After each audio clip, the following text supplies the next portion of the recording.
On January 3, 2026, the United States confirmed the capture of Venezuelan President Nicolás Maduro. The confirmation did not arrive quietly. It arrived as a statement of intent, and it forced an immediate recalculation across capitals. Because this was not a sanction, a warning, or a resolution. It was a physical act of enforcement. A sitting head of state was taken into U.S. custody. That single fact reshaped the debate before it even began. The question was no longer hypothetical.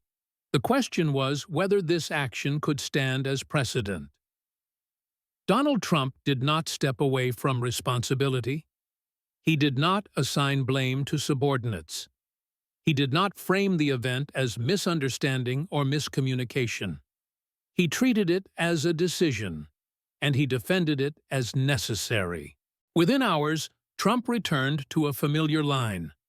No one is above the law. The phrase was not new, but the context was. For the first time, it was applied to a foreign president in custody. Trump's framing was deliberate. He did not describe the move as diplomacy. He did not describe it as regime change. He described it as enforcement after delay. He described it as action after exhaustion. According to his argument, time itself had become evidence. Years of sanctions had passed without resolution. Multiple diplomatic cycles had produced no transition. Statements had multiplied while outcomes remained static. From that accounting, restraint appeared indistinguishable from failure. Trump's position rests on a hierarchy of priorities. First comes effectiveness, then comes deterrence. Only after that comes process, and only if process delivers results. In this hierarchy, office does not confer immunity. It increases responsibility. Titles raise the threshold of accountability rather than lowering it. A presidency does not shield behavior. It magnifies its consequences. This reasoning compresses the distance between law and power. It treats enforcement as proof of legitimacy.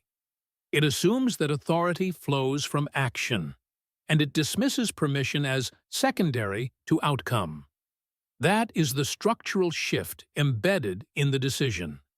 Under this framework, sovereignty is not absolute. It is conditional.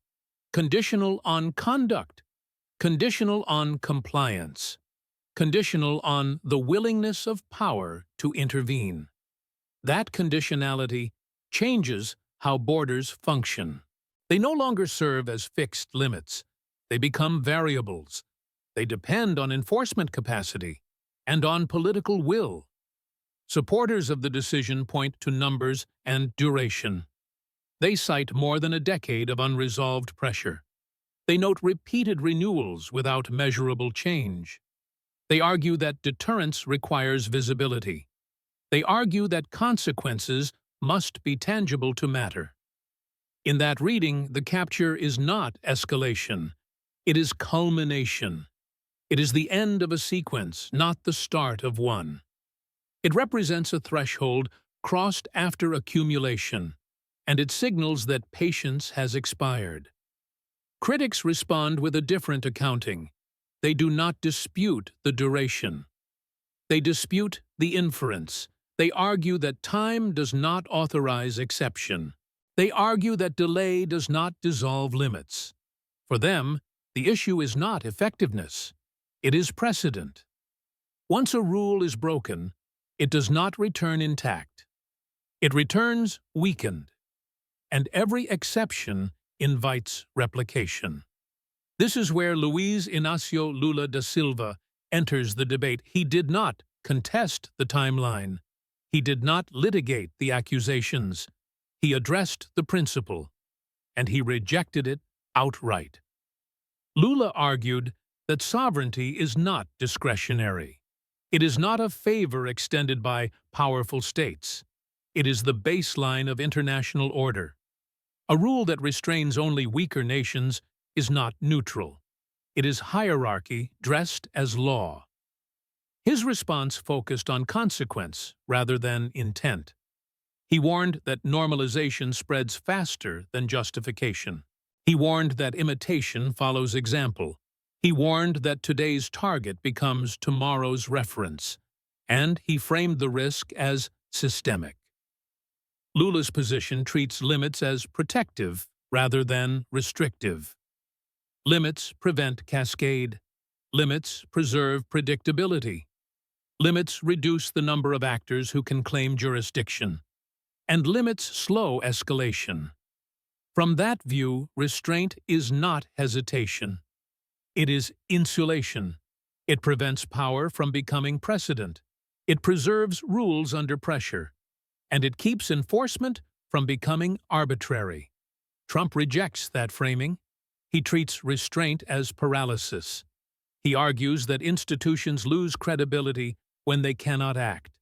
He insists that deterrence requires demonstration, and he views consensus as a lagging indicator. This produces two incompatible measurements of success. Trump measures success by immediacy, by leverage, by visible consequence. Lula measures success by durability.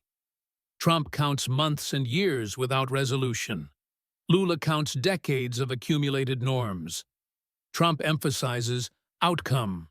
Lula emphasizes continuity. Neither side denies the data. They deny the conclusion drawn from it. They deny the priority assigned to it. They deny the acceptable level of risk. And those denials harden positions rather than soften them. By the end of the first day, language sharpened. Statements became clearer. Ambiguity disappeared. Silence began to signal alignment. And neutrality became harder to maintain. The event ceased to be about Venezuela alone. It became a test case for enforcement, for sovereignty, for the rules that govern power. What Trump framed as necessity, Lula framed as danger. What one side called action, the other called erosion. What one side defended as accountability, the other warned was precedent.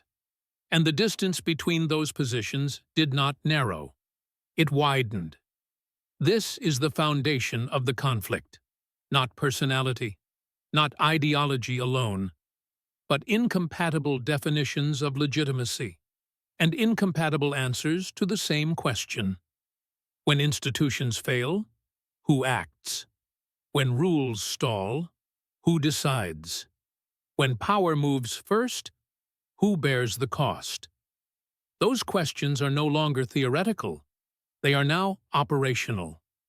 Trump's defense of the decision follows a strict order of logic. He begins with duration. He moves to scale.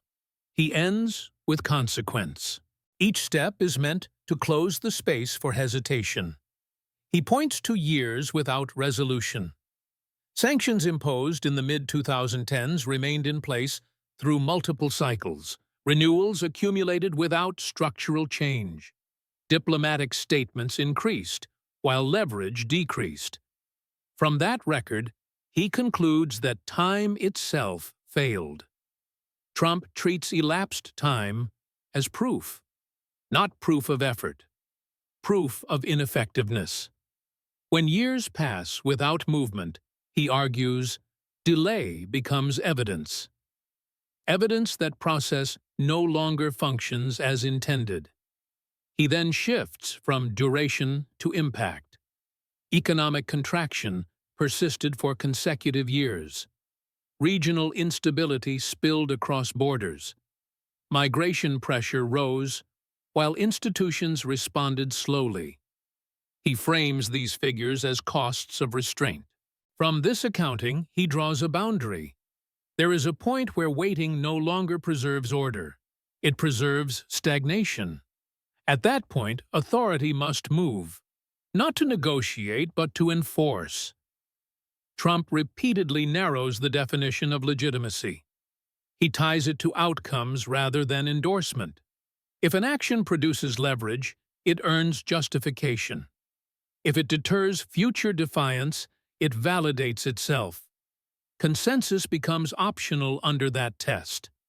This logic reframes enforcement as corrective rather than aggressive. It presents intervention as maintenance, a repair applied after prolonged neglect. Under this view, escalation is not action. Escalation is inaction that allows deterioration. Trump also emphasizes sequencing. He argues that votes and resolutions often follow outcomes. They ratify what has already happened. They do not create change on their own. In his hierarchy, action precedes approval. Critics challenge this sequence. They argue legitimacy cannot be retroactive. They argue consent cannot trail force. They argue outcomes achieved this way distort future behavior. They argue the method contaminates the result. Trump counters by limiting the scope of the debate. He refuses to litigate theory. He asks a simpler question. Did years of restraint produce change? He answers by pointing to continuity. From his perspective, continuity equals failure. Stability without resolution is not stability. It is postponement, and postponement compounds risk rather than reducing it. That is the premise he refuses to abandon. Supporters reinforce this view using deterrence metrics. They argue visible consequences alter calculations. They claim enforcement reshapes expectations. They assert that credibility returns when threats carry cost. They frame decisiveness as a stabilizing signal. They also emphasize asymmetry. They argue that some actors exploit procedural delay. They operate within gaps rather than rules. They respond only when faced with immediate consequence. Under that assumption, restraint invites defiance. Opponents respond with a different risk assessment. They warn that normalization multiplies actors. What one state does, others claim the right to do. Jurisdiction becomes contested, and enforcement becomes selective. They point out that precedent does not stay isolated. It migrates across contexts. It is cited by rivals and competitors. It is invoked under different justifications, and it erodes predictability over time. Trump dismisses these warnings as speculative. He argues the costs of inaction are measurable. He argues the costs of precedent are hypothetical. He prioritizes the visible over the potential, and he treats urgency as decisive. This produces a fundamental clash in measurement. One side counts immediate leverage. The other counts long-term exposure. One tracks change in behavior. The other tracks change in rules. Trump insists that rules without enforcement invite erosion. Lula insists that enforcement without rules accelerates erosion. Both claim to protect order. Both claim the other approach undermines it. Neither accepts the other's threshold. By the second day, the language hardened. Statements lost conditional phrasing. Positions crystallized into principles. Alignment became clearer. Neutrality became uncomfortable. Trump's framing gained traction among those prioritizing speed. Lula's framing resonated with those prioritizing durability. The divide was no longer partisan. It was methodological. It was about how order is maintained. At this stage, the debate left Venezuela entirely. It became a question of global practice. When institutions stall, who steps in? When process fails, who decides? When power moves, who legitimizes it? Trump answers with capability. Lula answers with constraint. Trump accepts risk to force change. Lula limits action to prevent cascade. Each position carries cost. Trump's approach risks normalization. Lula's approach risks paralysis. Trump prioritizes momentum. Lula prioritizes containment. Neither path guarantees stability. This is why the dispute does not resolve. Both sides operate from internally consistent logic. Both can cite timelines. Both can cite figures. Both reject the other's conclusion. By the end of the second phase, the stakes were explicit. The issue was no longer legality alone. It was governance under pressure. How rules survive stress, and how power behaves when patience ends. This prepares the ground for the next escalation. Lula expands the warning beyond the immediate case. Trump doubles down on enforcement as deterrence. The international response begins to fragment, and the signal spreads outward. Lula's response does not slow with repetition. It widens with each statement. He moves the argument away from one operation. He reframes it as a structural turning point, and he insists the danger lies in what comes next. He focuses on precedent as a multiplier. One action becomes a reference. One exception becomes a justification. Once cited, it no longer belongs to its author. It becomes available to anyone with power. Lula argues that history rarely repeats exactly. It adapts. It borrows language. It mirrors logic. And it applies it in new contexts.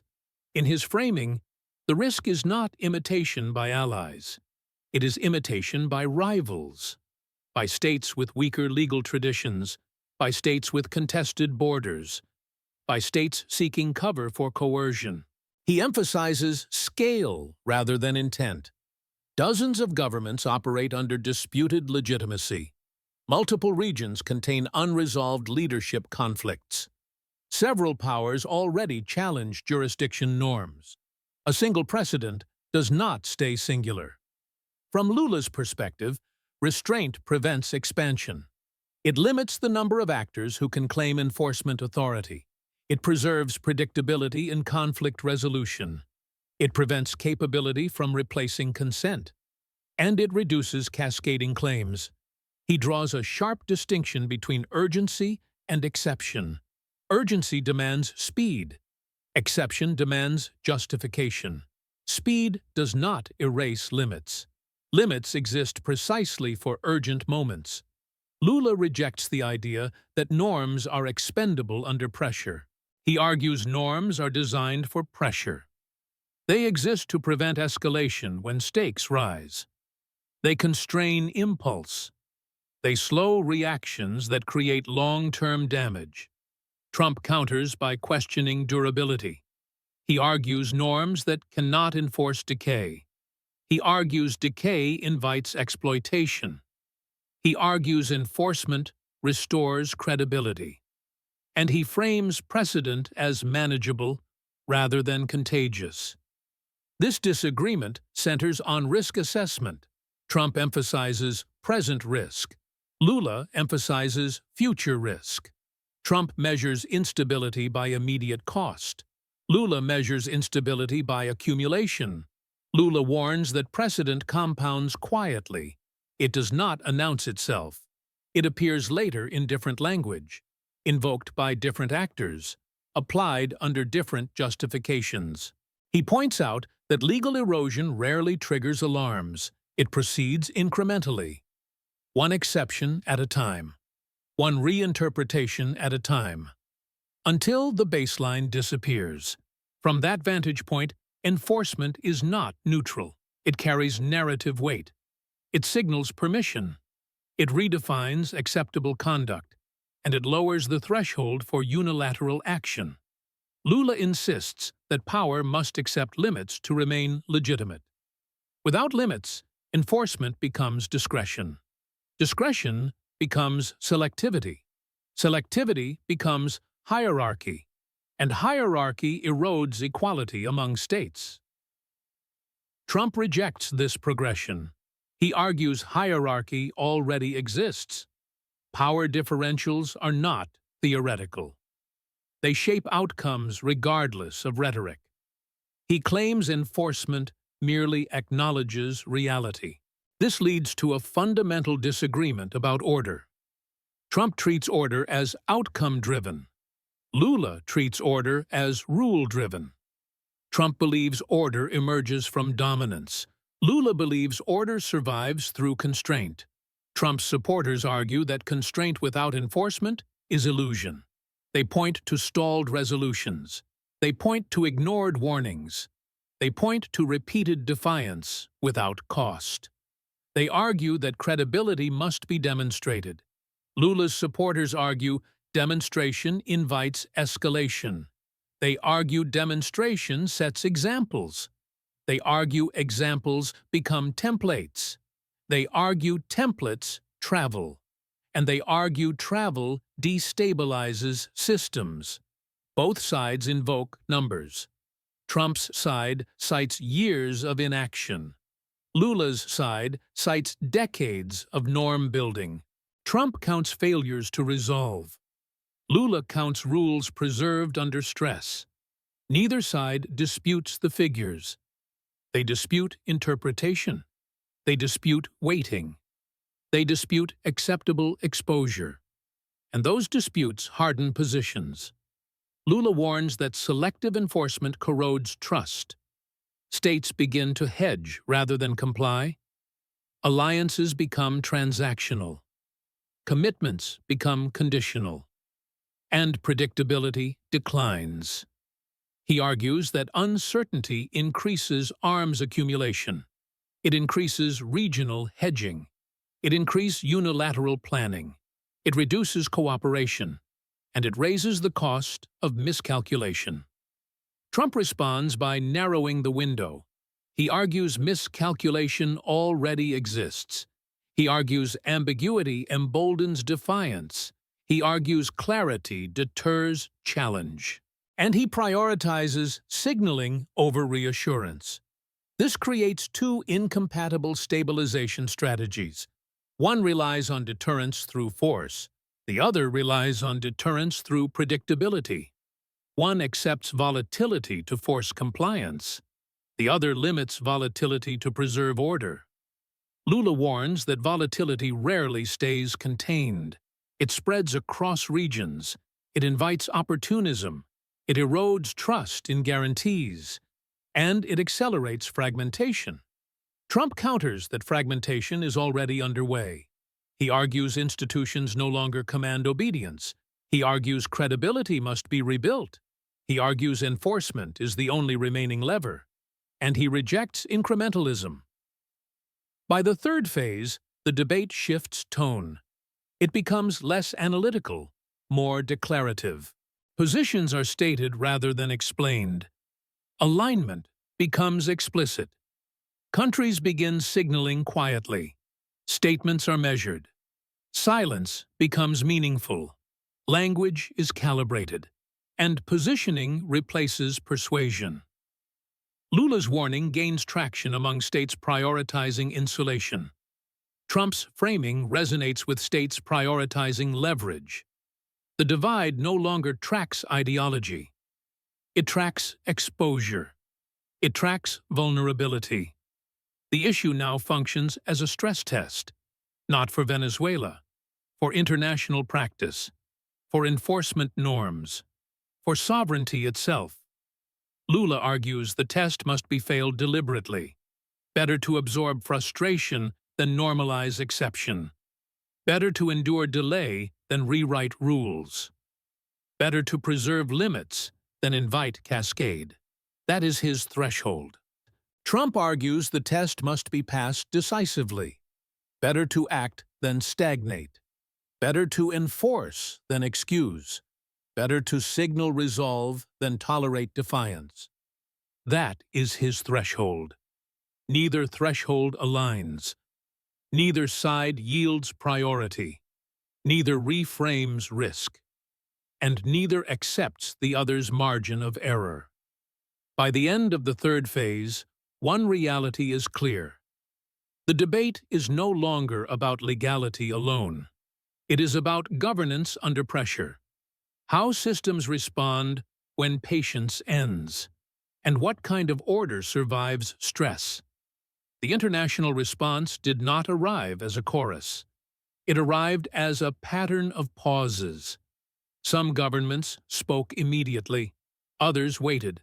Several said nothing at all. The first 24 hours revealed the split. Public statements clustered by exposure rather than ideology. Countries closest to enforcement power measured their words. Countries vulnerable to precedent moved carefully. Silence became a strategic position. A number of capitals acknowledged the event without endorsing it. They used neutral language. They avoided judgment. They emphasized stability, and they left room to adjust. Another group responded with outright rejection. They framed the capture as a violation of sovereignty. They warned of normalization. They emphasized multilateral process. They aligned closely with Lula's warning. A third group focused on legality without conclusion. They asked procedural questions. They requested clarification. They called for review. They avoided endorsement or condemnation. This distribution was not random. It tracked leverage. It tracked dependency. It tracked regional exposure. And it tracked how much precedent would cost. Countries with strong security ties to the United States hesitated. They avoided public confrontation.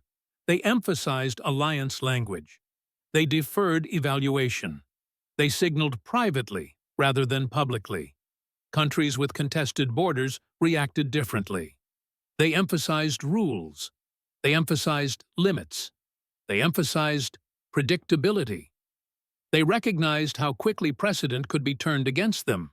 States with internal legitimacy disputes reacted cautiously. They avoided affirming any right of seizure. They emphasized domestic jurisdiction. They emphasized non-interference. They calculated future vulnerability. In Latin America, the reaction was sharper. Memory shaped language. Intervention histories remained close. Statements emphasized sovereignty. Regional organizations moved deliberately. Some governments invoked non-alignment. They emphasized autonomy. They rejected forced alignment. They avoided taking sides. They preserved maneuvering space. Others aligned openly with Lula's framing. They warned of replication. They warned of erosion. They warned of selective enforcement. They treated the event as a boundary breach. Trump's supporters dismissed the hesitation. They framed silence as quiet acceptance. They argued few were willing to challenge enforcement directly. They treated the lack of unified condemnation as validation. They argued resistance would have been immediate if legitimacy were absent. Opponents rejected that inference. They argued silence reflected calculation. They argued public confrontation carries cost. They argued private concern does not require public display. They treated restraint as prudence rather than approval. The United Nations became a focal point. Meetings were called. Language was negotiated. Drafts circulated. Nothing moved quickly. Statements emphasized concern rather than judgment. They referenced principles rather than enforcement. They avoided naming mechanisms. They deferred conclusions. They reflected division rather than consensus. Trump's camp cited the delay as proof. They argued institutions again failed to respond decisively. They argued procedural caution confirmed paralysis. They framed the process as reactive rather than guiding. They reinforced the enforcement-first narrative. Lula's camp cited the same delay differently. They argued caution prevented escalation. They argued rushed statements would have hardened lines. They framed delay as insulation. They treated restraint as containment. This divergence exposed a deeper fault line. Multilateralism as coordination. Multilateralism as constraint. One sees process as instrument. The other sees process as boundary. Financial markets reacted selectively. Risk premiums adjusted in exposed regions. Currency volatility reflected uncertainty rather than panic. Investment paused rather than fled. Signals were cautious, not catastrophic. Security planners reacted differently. Contingency assessments were updated. Scenario planning expanded. Assumptions were revisited.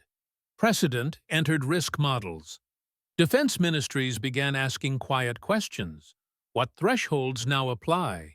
What actions could be justified? What language would be cited? What responses would follow? This is where Lula's warning gained weight. Precedent does not operate in headlines. It operates in planning rooms. It shapes doctrine. It informs contingency. Trump's supporters countered with a different reading. They argued deterrence clarifies thresholds. They argued clarity reduces miscalculation. They argued visible enforcement stabilizes expectations. They framed uncertainty as declining, not rising. The disagreement persisted across institutions. Trade bodies avoided comment. Security alliances adjusted language. Regional forums delayed resolutions. Each delay carried interpretation. Allies recalibrated privately. They sought assurance. They sought clarity. They sought limits. They measured the scope of enforcement. Rivals watched closely. They assessed reaction. They assessed cohesion. They assessed hesitation. They noted the absence of unified response.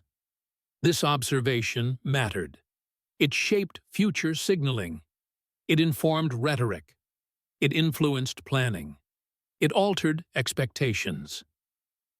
Lula emphasized this dynamic repeatedly. He warned that ambiguity invites testing. He warned that silence is read strategically.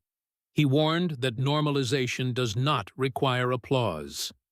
It requires only repetition. Trump dismissed the concern. He argued repetition without capability is irrelevant. He argued only a few actors could replicate enforcement. He argued power differentials limit imitation. He treated normalization as controllable. This assumption was contested. Capability is uneven. Intent is not.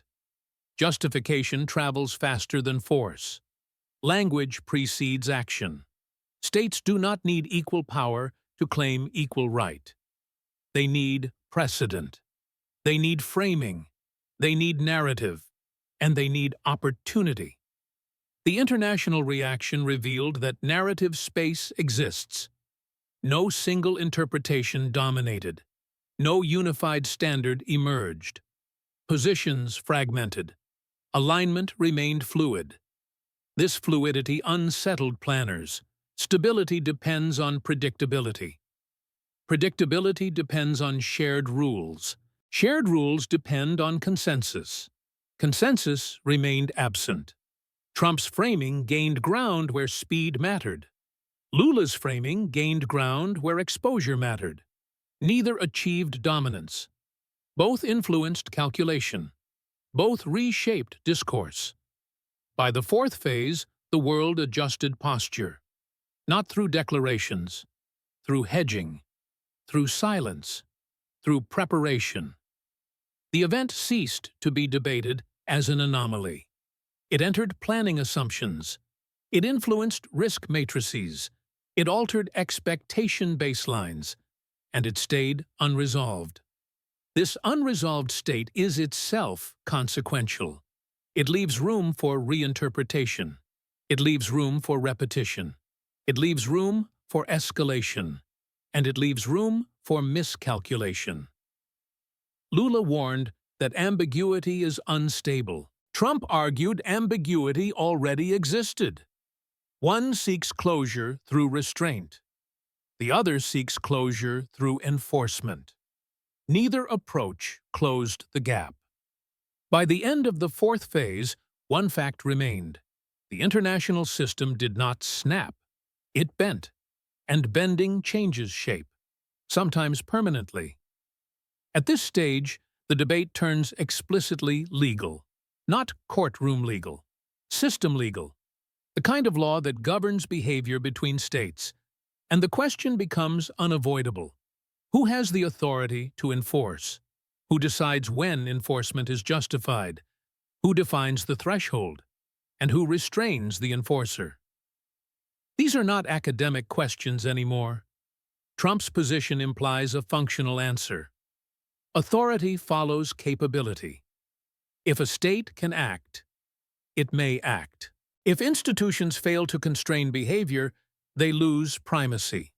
Enforcement fills the vacuum left by paralysis. Under this logic, law is conditional on effectiveness. Rules that cannot be enforced do not bind. They persuade, they recommend, but they do not compel. Trump's supporters argue this reflects reality. They point out that international law lacks an executive arm. They note there is no global police force. They argue enforcement has always depended on power. They claim the difference is now explicit. From this view, legality is pragmatic. It exists where compliance exists. It dissolves where defiance persists. Power does not undermine law. Power reveals its limits. Lula rejects that premise entirely. He argues law exists precisely because power is unequal. Rules are designed to restrain the strong, not merely to discipline the weak. Without that function, law becomes decoration. Lula emphasizes consent as the core of legality. States agree to be bound. They do not submit to unilateral enforcement. Authority arises from shared rules, not from superior force. He argues that enforcement without consent is coercion. Coercion may succeed temporarily, but it erodes legitimacy. And legitimacy is what sustains compliance over time. Without it, order fractures. This disagreement exposes two theories of law. One sees law as outcome-oriented. The other sees law as process-bound. One values effectiveness.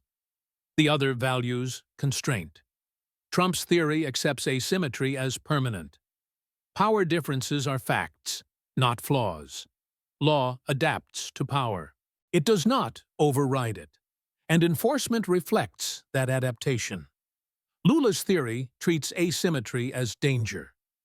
The stronger the actor, the greater the need for restraint. Law exists to equalize exposure, to prevent domination, to preserve mutual predictability. The clash is not about interpretation. It is about function. What law is supposed to do, whom it is supposed to bind, and when it is allowed to fail. Trump argues law failed long ago. Years passed without resolution. Sanctions accumulated without effect. Warnings lost credibility. From his view, enforcement restored relevance. Lula argues law fails when exceptions multiply. Each unilateral act weakens the rulebook. Each exception lowers the bar.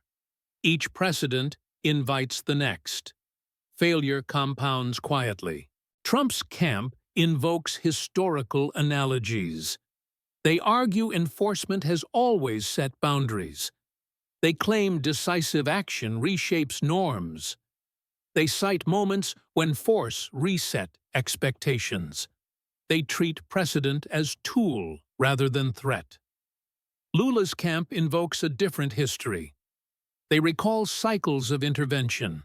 They point to long-term instability following unilateral acts.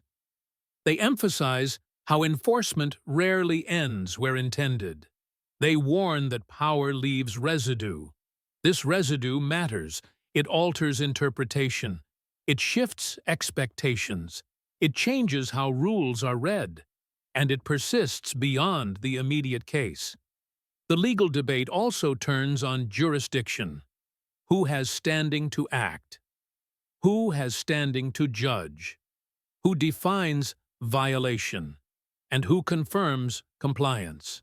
Trump's position collapses these roles. The enforcer judges necessity. The enforcer executes action. The enforcer measures success. Oversight becomes secondary. Lula insists these roles must remain separate. Judgment requires distance. Execution requires authorization. Measurement requires consensus. Collapsing them invites abuse. This separation is not symbolic. It is protective. It prevents unilateral escalation. It limits scope creep. It preserves reversibility. Trump dismisses reversibility as illusion. Once pressure builds, delay worsens outcome. He argues early enforcement reduces total cost. He treats escalation as function of hesitation, and he prioritizes immediacy. Lula argues immediacy hides accumulation. Short-term gains mask long-term exposure. Rules broken today reappear as justification tomorrow. Containment requires patience, not acceleration. The debate also touches enforcement selectivity. Trump accepts selectivity as unavoidable. Not every violation can be addressed. Capability determines reach. Prioritization is inherent. Lula warns selectivity undermines credibility. When rules apply unevenly, compliance declines. States hedge rather than cooperate. Trust erodes. Alignment weakens. This tension is not resolved by clarity. It is structural. Global law lacks centralized enforcement. Power fills the gap. But power also distorts the system. Trump argues distortion already exists. Pretending otherwise delays reckoning. Enforcement exposes reality. And reality must be managed, not denied. Lula argues exposure accelerates decay. Management requires insulation. Insulation requires limits. Limits require restraint. And restraint requires acceptance of frustration. Both sides acknowledge cost. Trump accepts risk of normalization. Lula accepts risk of paralysis. Each sees the other's cost as greater. Neither yields priority. At this point, legality becomes narrative, whose framing prevails, whose interpretation spreads, whose logic is cited, whose language becomes template. Trump frames legality as consequence-driven. If it works, it stands. If it deters, it validates. If it stabilizes, it justifies. Effectiveness becomes law's measure. Lula frames legality as boundary-driven. If it restrains power, it survives. If it applies universally, it holds. If it limits escalation, it matters. Constraint becomes law's measure. The system cannot satisfy both metrics simultaneously. Effectiveness often conflicts with restraint. Speed often conflicts with consent. Dominance often conflicts with legitimacy. Trade-offs are unavoidable. This is why the legal debate does not converge. It fragments. It aligns by exposure. It aligns by vulnerability. It aligns by tolerance for risk. By the fifth phase, the argument hardens into doctrine. Positions are codified. Language stabilizes. Flexibility narrows. Reversal becomes costly. Law is no longer neutral ground. It is terrain. It is contested. It is instrumentalized. And it is reshaped by action. The question remains unresolved. Can enforcement substitute for consent? Can power preserve order? Can rules survive exception? And which failure is worse? This prepares the final stage. Not resolution, but synthesis, the weighing of costs, and the consequences of choice. By the final phase, the argument is no longer procedural. It is philosophical. It is about how order survives stress, and which failure a system chooses to tolerate. Stagnation or escalation. Trump's doctrine is now fully articulated. When institutions stall, enforcement substitutes. When rules lose traction, power restores consequence. Legitimacy follows outcome. Credibility follows action. Under this doctrine, delay is risk. Ambiguity is invitation.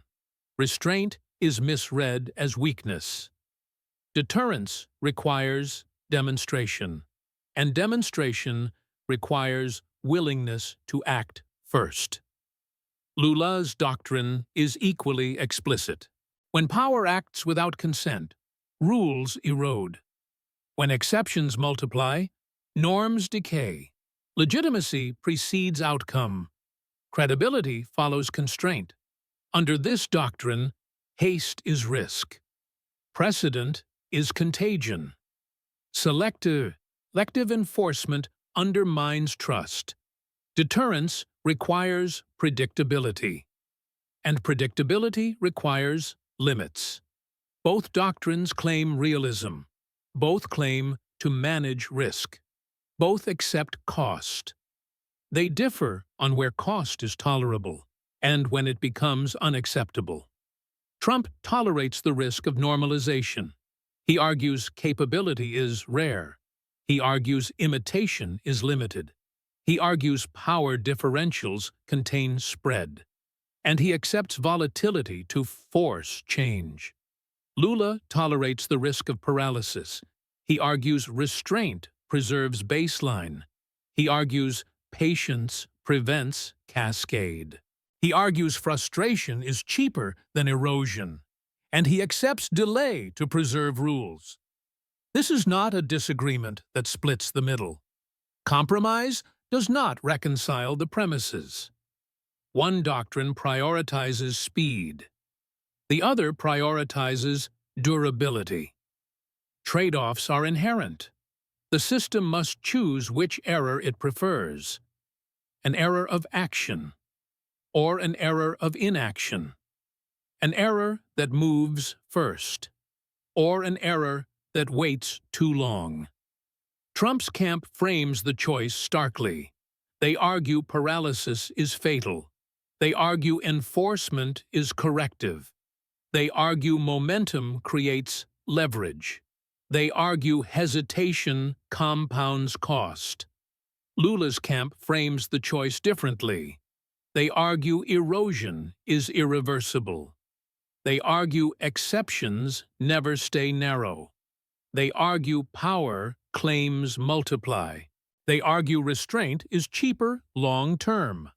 Time enters the equation again. Short-term stability versus long-term order. Immediate leverage versus accumulated trust. Rapid correction versus systemic insulation. Different clocks produce different answers. Numbers can support both readings. Years without resolution justify urgency. Decades of norm building justify caution. Immediate deterrence appears measurable. Erosion reveals itself later. This asymmetry matters. What is visible now dominates debate. What emerges later reshapes systems. Politics favors immediacy. Order depends on memory. As a result, alignment forms by exposure. States with leverage lean toward enforcement. States with vulnerability lean toward restraint. States with insulation hedge. States with ambiguity delay. This alignment is fluid. It shifts with circumstance. It adjusts with pressure. It recalibrates with risk.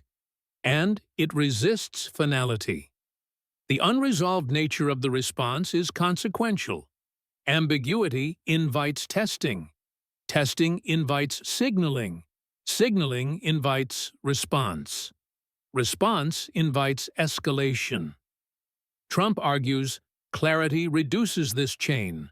Lula argues clarity of limits reduces it. Both seek stabilization. Both reject the other's method. Both see the stakes as existential. What remains is a question of governance, not legality alone, not power alone, but how systems decide under stress, and which principles bend first. If enforcement becomes default, consent weakens. If consent becomes absolute, enforcement stalls. If power leads, rules adapt. If rules lead, power waits. Neither pathway is neutral. The event that began this debate does not conclude it. It enters doctrine. It informs planning. It shapes language. And it recalibrates expectation.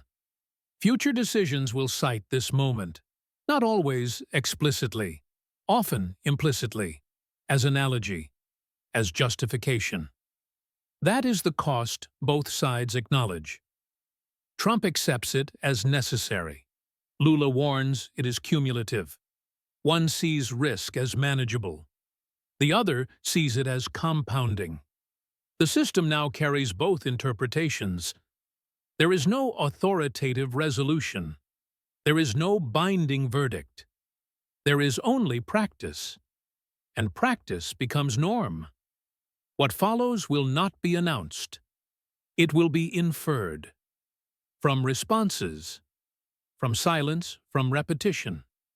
This is how global order changes.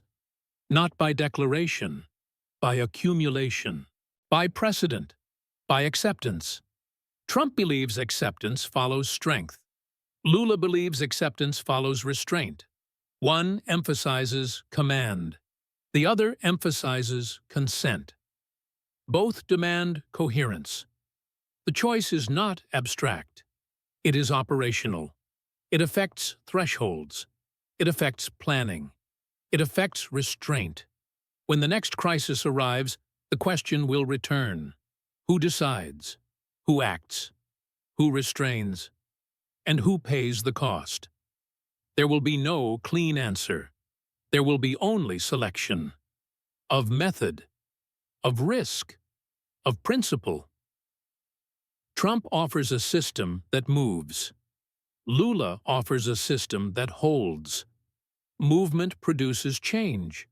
Holding preserves structure. Neither guarantees peace. What is certain is this: the boundary has shifted. The debate has hardened. The language has stabilized. And reversal will be difficult. The world will adapt. Not uniformly, not immediately, but deliberately and with caution. Some will emulate. Some will resist. Some will hedge. Some will wait. All will remember. This is not the end of the story. It is the template for future decisions, for future disputes, for future justifications. The question now is not what happened.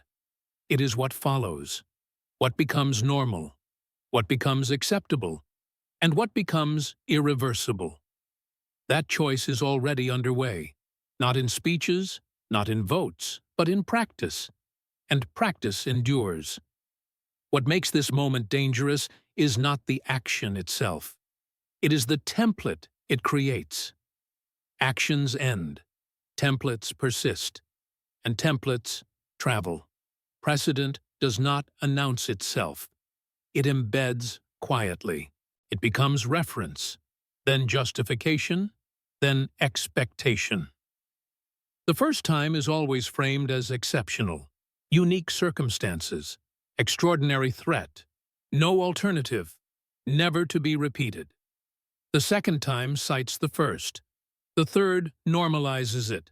The fourth no longer explains. By the fifth, silence is assumed consent. That is how precedent works. This is why mid-sized states are watching closely. Not the strongest, not the weakest, but those in between. Those exposed to enforcement without insulation. They understand the asymmetry. If power defines legality, they are vulnerable. If consent defines legality, they gain leverage. Their interest is structural, not ideological, and their anxiety is long-term. Large powers calculate capability. Small powers calculate survival. Mid-sized powers calculate exposure. Precedent determines who bears cost and who absorbs risk. Trump's enforcement doctrine sends a clear signal. Rules are contingent. Restraint is optional. Action precedes permission. Outcome justifies process. Lula's resistance highlights a different signal. If this stands, no boundary holds. If this spreads, no assurance survives. If enforcement replaces consent, reciprocity collapses, and predictability erodes. This is why silence matters. Not everyone speaks, not everyone condemns, but silence still registers, and it is interpreted. Silence can mean alignment. Silence can mean fear. Silence can mean calculation. But silence never means neutrality. It shifts the baseline. When major actors remain quiet, others infer tolerance. Tolerance becomes permission. Permission becomes imitation. Imitation becomes disorder. And disorder becomes justification. The danger is not immediate collapse. It is gradual reinterpretation, rules rewritten through behavior, limits softened through practice, authority redefined through repetition. This is how rule-based systems degrade, not by rebellion, by exception, not by revolution, by precedent. Once enforcement is accepted as default, thresholds lower. What once required extreme justification becomes routine. What once demanded consensus becomes unilateral. What once shocked becomes expected. Normalization accelerates quietly. Trump's camp argues normalization is overstated. They claim capability is rare. They argue few can replicate. They believe power concentration limits spread. They trust asymmetry to contain risk. Lula's camp rejects that assumption. They argue logic travels faster than force. They argue justification spreads even where capability does not. They warn that rationale outpaces power, and that imitation does not require parity. States do not need equal strength to copy logic. They only need excuse. They only need precedent. They only need framing, and they only need silence. This is where the system bends, not under pressure, but under imitation, not through confrontation, but through normalization. History offers examples, but this is not history repeating. This is structure adapting. The environment is different. Speed is different. Interdependence amplifies consequence. Enforcement now occurs in a dense system. Markets react instantly. Alliances recalibrate rapidly. Narratives spread globally. There is no buffer. This density increases stakes. Actions ripple. Justifications echo. Responses stack. And reversal becomes expensive. Trump prioritizes decisiveness in this environment. He argues delay multiplies risk. He argues speed stabilizes expectation. He argues clarity deters challenge. He believes action compresses uncertainty. Lula argues density increases fragility. He argues speed magnifies error. He argues premature action locks paths. He argues restraint preserves flexibility. He believes patience absorbs shock. The disagreement is not tactical. It is temporal. Trump thinks in moments. Lula thinks in sequences. Different clocks produce different strategies. Moments reward action. Sequences reward consistency. Moments resolve crises. Sequences sustain order. Choosing one sacrifices the other. This is why the system cannot reconcile both views. It must prioritize either decisiveness or durability, either speed or structure, either enforcement or consent. The problem is not choosing. The problem is pretending the choice is neutral. It is not. Every path redistributes risk. Every doctrine creates winners and exposure. Trump's doctrine favors actors with leverage. It rewards readiness. It rewards capacity. It rewards decisiveness. It penalizes delay. Lula's doctrine favors actors with vulnerability. It rewards predictability. It rewards rules. It rewards mutual restraint. It penalizes unilateralism. This is why alignment fractures, not by ideology, by position, by exposure, by tolerance for uncertainty. The precedent question also affects institutions. Their relevance is at stake. If enforcement bypasses them, authority drains. If authority drains, compliance weakens. If compliance weakens, legitimacy collapses. Trump argues institutions already failed. They delayed. They deferred. They avoided decision. Enforcement replaced irrelevance. Lula argues institutions fail when ignored. Bypassing accelerates decay. Marginalization becomes self-fulfilling, and erosion spreads beyond one case. Institutions weaken cumulatively. Once weakened, institutions do not recover easily. Trust rebuilds slowly. Authority does not regenerate on demand, and coordination becomes harder, especially under stress. This is why the precedent matters more than the event. The event passes, the logic remains, the justification persists, and the system absorbs the change. Future leaders will not cite names. They will cite logic. They will reference necessity. They will invoke urgency. They will claim precedent. That claim will sound familiar. It will mirror language already used. It will reference accepted behavior. It will rely on silence. And it will expect tolerance. This is how one exception becomes many. Not through intent, through replication, through normalization, through memory loss. Trump believes memory loss is inevitable. He argues systems adapt regardless. He believes shaping adaptation is preferable to resisting it. He chooses control over nostalgia. He prioritizes outcome over preservation. Lula believes memory is defense. He argues systems survive through recall. He believes boundaries matter precisely because they are tested. He chooses restraint over acceleration. He prioritizes continuity over dominance. Both positions accept instability. They differ on its management. One accelerates through it. The other buffers against it. Neither eliminates it. This is why the debate cannot end cleanly. There is no resolution. There is only trajectory. And trajectory is shaped by repetition, not argument. The precedent problem remains open, not solved, not contained, but active and accumulating. What matters now is not persuasion. It is observation. Who imitates? Who resists?